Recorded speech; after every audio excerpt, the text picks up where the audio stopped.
Hello, I wanted to do a review on Throne of Glass since I just finished it. I just finished Akatar like 2 weeks ago and immediately jumped into the series.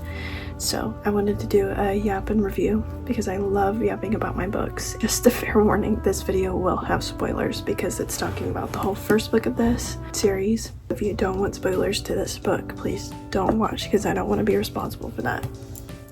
I know nothing about these books other than what I know in this one.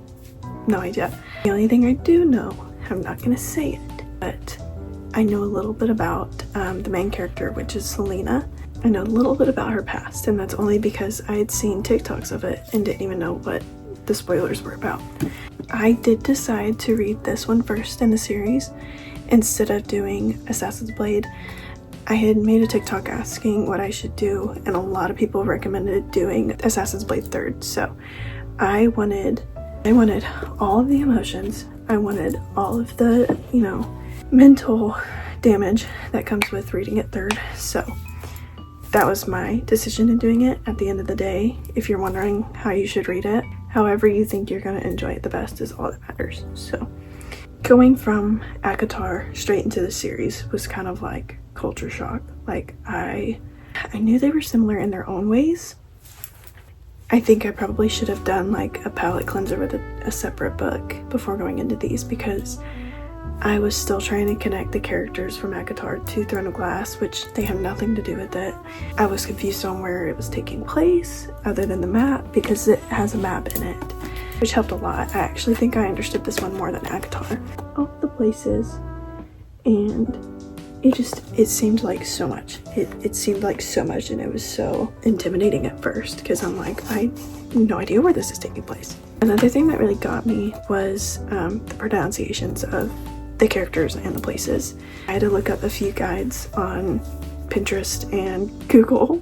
It was really hard for me to separate the characters though because I went straight from A Court of Silver Flames to Throne of Glass, so definitely recommend maybe doing a burner book in between just to kind of get out of that. I did have a hard time trying to figure out what was going on. I knew what the book was about, but trying to relate it, I guess it's hard because you don't really know the history behind Selena. Knowing Selena's past and what she's been through, I think is going to be really important once you read further on. Yeah, and in the beginning, in chapter 1, she talks about this guy who's taking her from Endovir. I think that's how you pronounce it.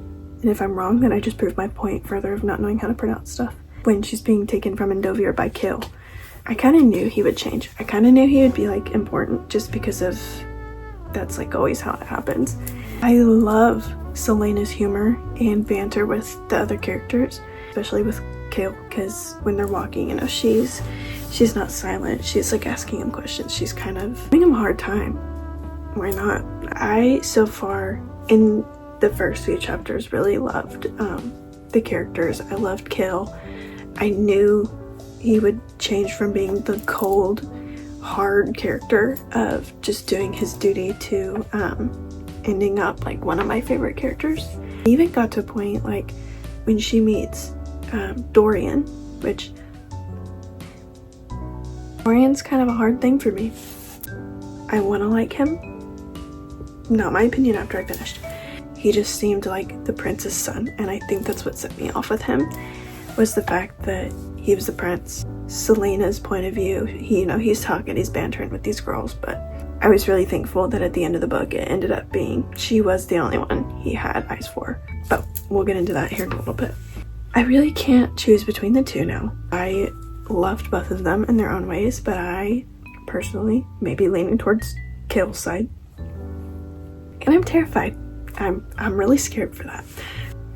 I made a TikTok earlier today, and if you've read Crown of Midnight, you can go watch it because it has spoilers in it. I'm not going to say anything, but I had made a comment about Kale and how much I love him, and somebody said, please react to this video once you finish the series, please, like we're begging.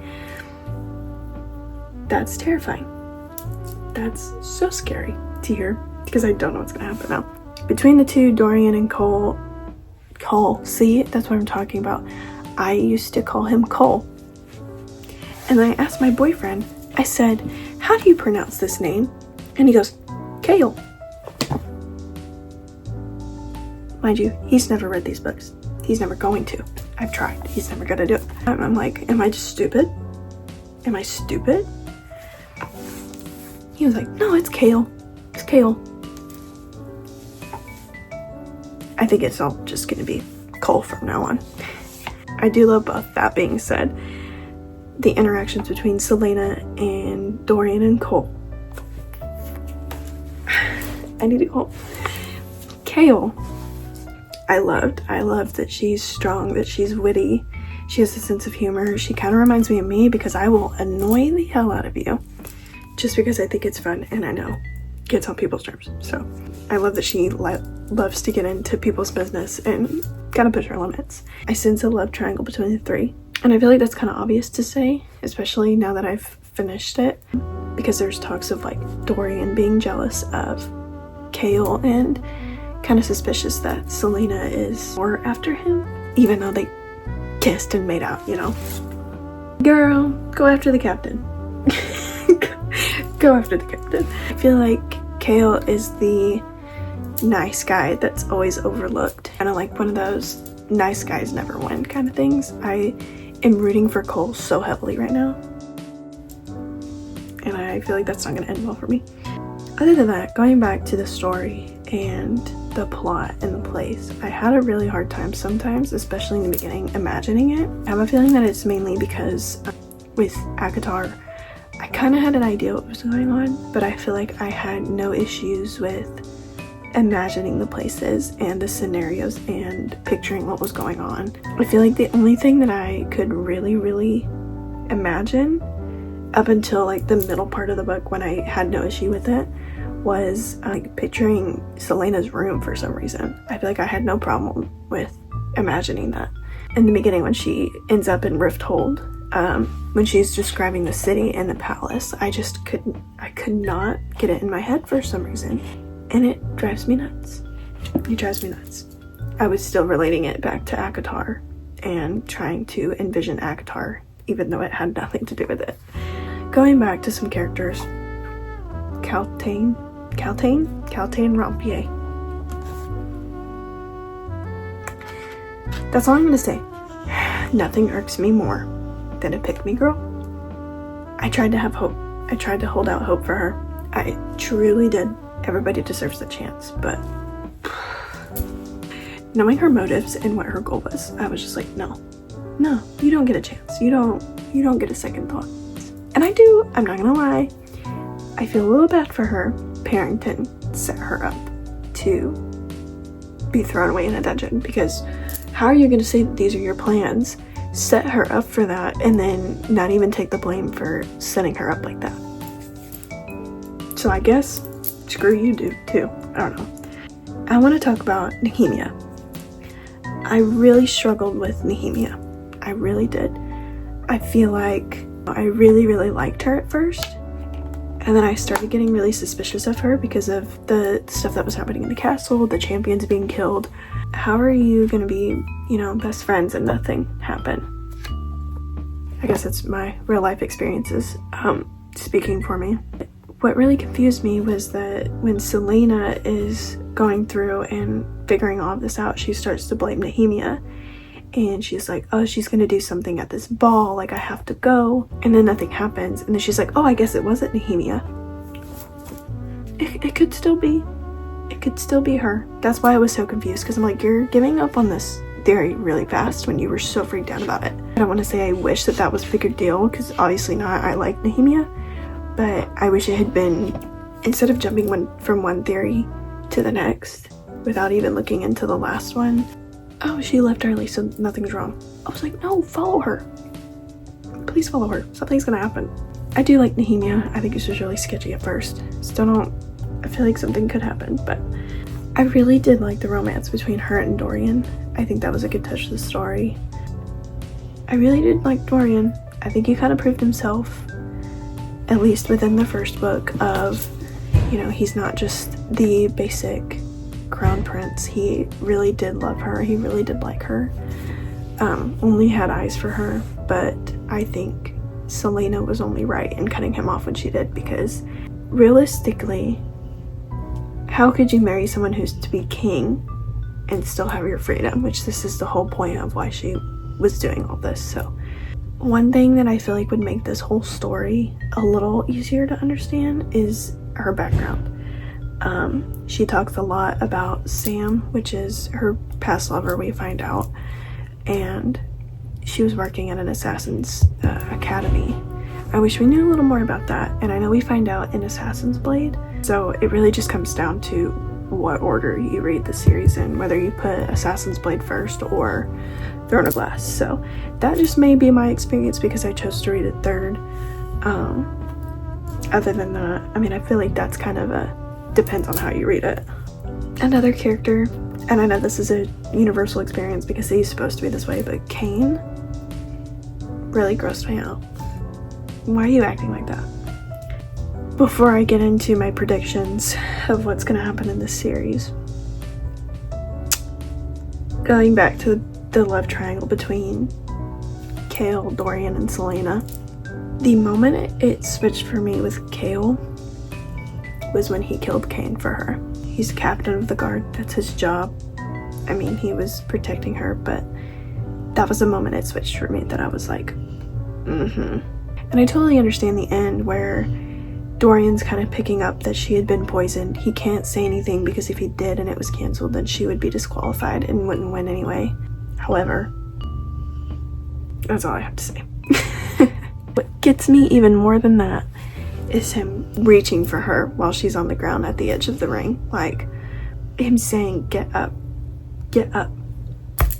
Girl, I get up for you." Oh, it kills me. I think my opinion will change within this book, the next book, which is Crown of Midnight, because you only see a little bit between her and Chaol.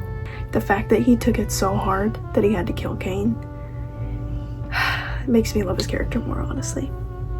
My predictions for the rest of like this next book, considering what happened in Throne of Glass, I think this may be a controversial prediction, and it might be a hot take. I don't want to say I have the feeling because I don't, but I could maybe see the king softening up. That's probably a really hot take. Don't take my word for it. That's just gonna be a possibility. Do I know in what way he would? No, I don't. Speaking of Caltaine, we're gonna call her Rompier. Speaking of Rompier, I truly think that she will turn around and have a redemption, especially with being thrown away and being betrayed by Duke. However, I know she was going after Crown. She wants it all for herself.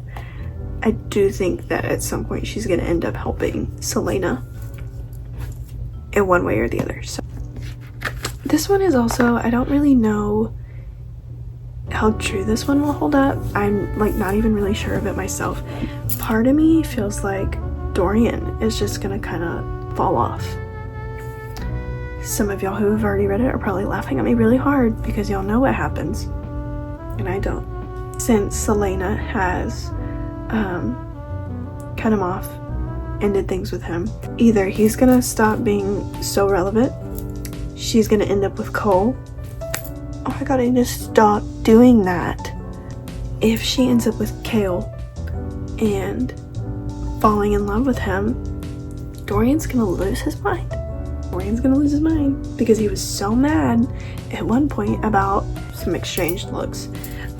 So definitely interested to see what happens with that. Overall, the rating I give this book, I will give it a 4 stars. I think it was a great book. I think it had a great story. If I had not read this straight after ACOTAR, I would have given it a higher rating. I think it's a great starter book. I think it's great. It's a little hard to understand at times, especially not knowing her backstory. I do give it a 4 stars, 4 out of 5. I hope you enjoyed this yapping review. I look forward to the next video.